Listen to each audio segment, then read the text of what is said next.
Good morning, I'm Adam Sexton. In this very different campaign year, we were able to salvage at least one tradition, the Granite State debates. While the candidates were in separate rooms, it certainly didn't cool down the intensity of some very hotly contested races. This morning, we're going to break down some of the more memorable moments from each debate, and to do that for the first time in almost 7 months, far too long, the sage of Paterson, New Jersey, John DeStaso, joins us. Thanks for being here this morning, John. Thank you. Good to be back, Adam. So, John, let's start with that Democratic race for governor. Dan Feltus and Andrew Volinsky not hesitating to mix it up at all. Let's jump right into some of the action. Take a listen here as they clash on the tax issue. And I disagree with Andrew.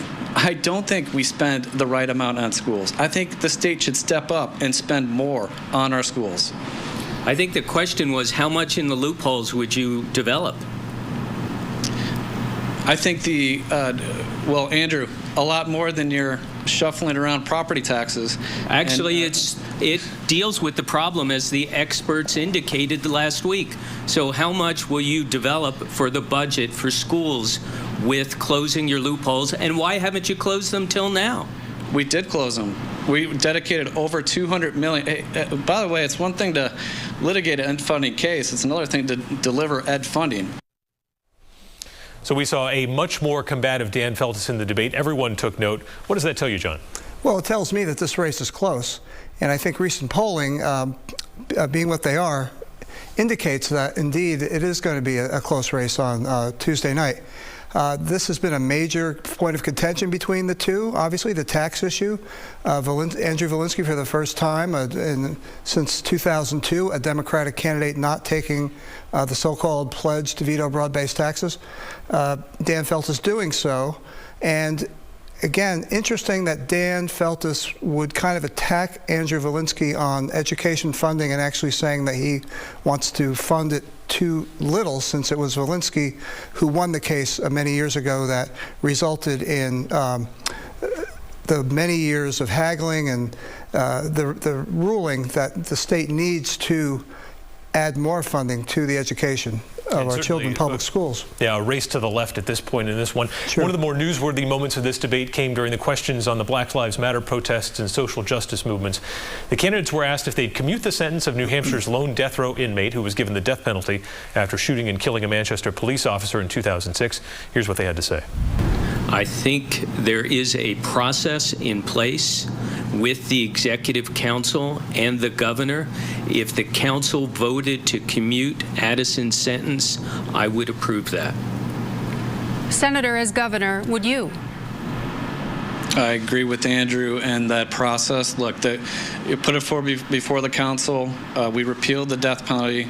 If the council voted to do that, we would move forward with that. John, not surprising this was Volinsky's answer, but I think it did raise some eyebrows that Feltus was 100% on board with that as well. Right. Andrew Volinsky has been fighting the death penalty in courts for 30 years. On the other hand, Dan Feltus was a leading advocate of the repeal of the death penalty. The question, of course, now being, will this apply to Addison, the lone person on death row? This, regardless, will be a major issue in the upcoming general election, because there was a lot of pushback from Governor Sununu and also from former Senator Kelly Ayotte weighed in and was very hard on both of these gentlemen. So it sets the stage for one of many issues, an important issue in the general election. But Feltus, as you said earlier, Adam, race to the left, and this seemed to indicate that. Yeah, and certainly with the death penalty issue, that was settled at the state Senate, but Manchester's parochial politics, it'll be interesting to see how that position plays there. Let's move to the Senate race and the pandemic dominating so much of public policy right now. A lot of questions on that topic. Some subtle differences came out between Don Bolduc and Corky Messner on the extent of federal involvement in responding to COVID-19. Take a listen. The federal government doesn't need to do anything to slow the spread. It goes to my original point. It must be locally controlled and locally handled. The bottom-up approach, communities, colleges, businesses, hospitals, doing the right thing, personal responsibility, and trusting people. We in Washington, D.C. must do what needs to be done to provide help to small businesses and people without jobs on a very specific, targeted basis. We need to empower Granite Staters. And John, we were expecting a much more combative General Bolduc in this one, and he wasn't subdued. There certainly were some exchanges, but this wasn't the haymaker fest we were expecting. Right. As a couple of weeks ago on this very program, the general said that he was really going to go after Corky Messner. He did not. On this issue, it was very interesting. I think that Messner takes a position that probably most Republicans believe, that there should be some targeted spending. It's just the fact that they would say that the Democrats have gone too far, funding pork, so if you will, funding a lot of things that are not related to the pandemic itself. The general saying no federal help really stakes out a position that is very bold, I would say, but also potentially one that could get him in a little bit of trouble among the business community. Right, and certainly one of the few clashes that they had was on the issue of veterans. Let's take a look at the clip there where they tangled over the VA. So the bureaucracy is making it too difficult to help these non-government organizations who are helping veterans, and we need to cut through the red tape. As a political outsider, I will get that done. I'm a veteran. I have 2 sons serving, and I will get it done for the veterans. General Bolduc, you're having a bit of a reaction there. What's your reaction? Yeah, my reaction is that I don't know how he can actually understand what a veteran goes through at the Veteran Administration when he doesn't get his health care there. I've had 4 health providers in 34 months, 4 primary care providers. I have helped literally 50 to 60 veterans because they can't get help there. So, John, this isn't the nastiest Republican primary we've ever seen, but it's pretty clear there's no love lost between these two candidates. No love lost between the two, absolutely. This was an interesting issue because New Hampshire has one of the highest per capita populations of veterans. I would say that many of those are Republicans. So it really stakes out different positions. Overall, this race is one where the general probably needed to go a little bit more on the attack and really differentiate himself from Corky Messner, who has the endorsement of President Trump, who has invested almost $4 million at this point into his race, while the general is not anywhere near that in terms of fundraising. However, one poll has shown that this race is close. A more recent one shows that it's not. It all depends on who can get the vote out. We're not sure about the organization. We do know that the Trump organization, the Republican National Committee on the ground, has been helping Messner, picking sides, which has certainly angered the general and his supporters. So right now going in, you would have to say that Messner has the upper hand. But again, this is New Hampshire, and it's a very different year, and we're not going to know until Tuesday night. Sorry to kind of bail out on that. But the gulf between those 2 polls only adds to the sort of wild uncertainty of this year. Bolduc has called himself the underdog. You would say, though, he does have a shot at the upset, potentially here. Well, I think so. I think that some of the points that he's making in terms of roots in New Hampshire, trying to paint Messner as a carpetbagger, I believe that still has some resonance in the state among Republican voters. Where will the independents go? I'd be interested to see if independents really turn out on this side. There is no real race on the Democratic side. Ultimately, in the general election, if it is Messner and Jeanne Shaheen, or if it is Bolduc and Jeanne Shaheen, let's face it, either of them are going to enter that general election as the underdog to someone who's been known in New Hampshire for decades. An uphill battle, no doubt, in that general election matchup. Moving on to the CD1 Republican primary, Matt Mayberry and Mowers. We had a fairly unique moment early in this one when Mr. Mayberry staked out a new position on the abortion issue. Check it out.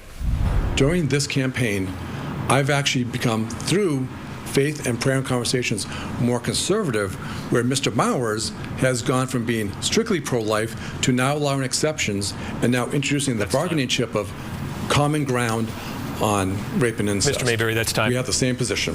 Mr. Mowers, let's take 15 seconds for you to respond. Yeah, if I could. I mean, look, that's news to me that Matt Mayberry's converted. I mean, we always welcome the converted. I just take question with the fact that happened 7 days before a primary election. Matt Mayberry and I have known each other a long time. He's always been pro-choice. Just last week, he told someone he believes that abortion should be an option for the first 8 weeks of pregnancy. I guess he's not just pro-choice, but maybe multiple choice. But that's a new opinion, too, that he's expressed here tonight. Mr. Mayberry, brief response. 8 weeks comes from Adam. Yeah, the 8 weeks come from rape, incest, and life of the mother. I am much more restrictive on that. I believe in parental notification. I believe in a waiting period. I will be a pro-life vote in Congress. Welcome to the team, Matt.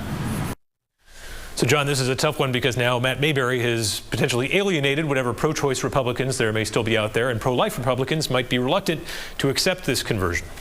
Yeah, I would assume that Matt Mayberry had a personal epiphany, and this was a personal decision, because it certainly was not a politically expedient decision. So I want to give Mr. Mayberry credit for that, because if he was really thinking about the political ramifications, it was a lose-lose situation for him, because now you've seen on social media, you know, the pro-choice people saying that he's turned his back on that issue, and you have pro-life people who never really were in line with Matt Mayberry on that to begin with.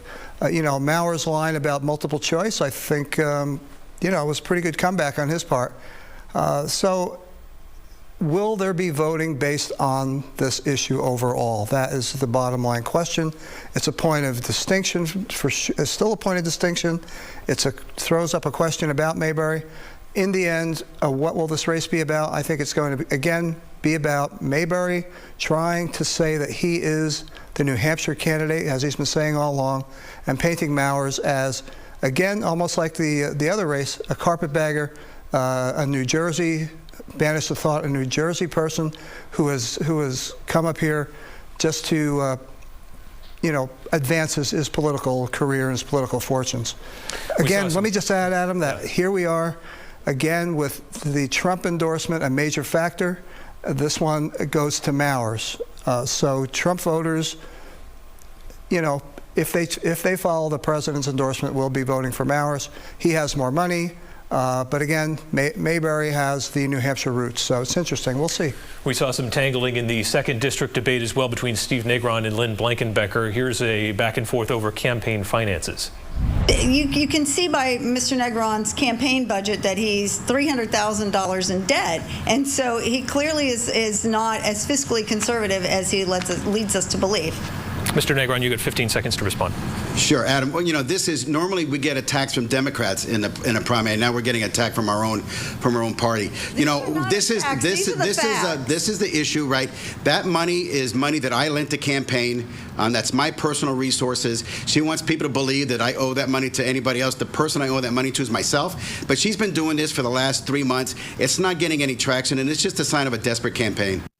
So, John, what's she getting at here? It seems like a pretty run-of-the-mill campaign loan. Yeah, I mean, it's a fairly significant amount. It's not in Corky Mesner territory of $4 million, but Steve Negron, you know, has some means, and he was able to, over the course of this campaign, was been able to loan his campaign from his own personal funds, which is entirely above board and legal, about $350,000. He has the campaign has a $270,000 balance to Negron himself. So a lot of candidates loan their campaigns personal money if they have it to be able to do so, and then this gives them the opportunity to be repaid from the campaign down the road, as opposed to just giving a contribution which cannot be taken back. So, you know, to paint it as a debt, it's splitting hairs a little bit on the part of Ms. Blankenbecker. It's his own money. Yeah, a lot of it, too. Thank you, John, for your insight. And we do want to bring in also now Monica Hernandez, who is a panelist in 3 of these debates, for some perspective on just how different all of this was. And Monica, this was, you know, one of the things we usually are so used to in the Granite State debates is having everyone in the same room, face to face, and being able to read the room. Do you think we still got a sense of these candidates, even though everyone was in separate areas? Oh, absolutely. I think we got a sense of these candidates. I talked to most of them in the 3 first debates after, and they all told me that the best part of this debate is they were able to get their message out because, you know, campaigning hasn't been the same this year. No door knocking. There haven't been the kind of large in-person events that maybe we would have seen in the past. So for a lot of them, this was their first opportunity to really get their message out to that scale of people, that many Granite Staters. And they told me that they were happy that they were able to get the chance to do that. No matter their message, they were able to get it out. And I do think that we were able to get a sense of these candidates, even if we weren't in the same room, even if we weren't looking them in the eye. We were still able to really talk to them and ask those questions and get some answers. Feels like eons ago we were in the first in the nation primary debate with those Democratic presidential candidates in February. Going from the arena to all of these precautions, it's a pretty stark difference, isn't it? Oh, there's so many stark differences from the last 6 months, from February to now. And I remember we were sitting together in that arena and we were shoulder to shoulder, knee to knee with everyone else. It was packed that night. That's not something we could do right now. And so everybody's adapting, and we were able to adapt. This is unprecedented for WMUR to do a debate like this, but we were able to do it. We were able to meet that challenge.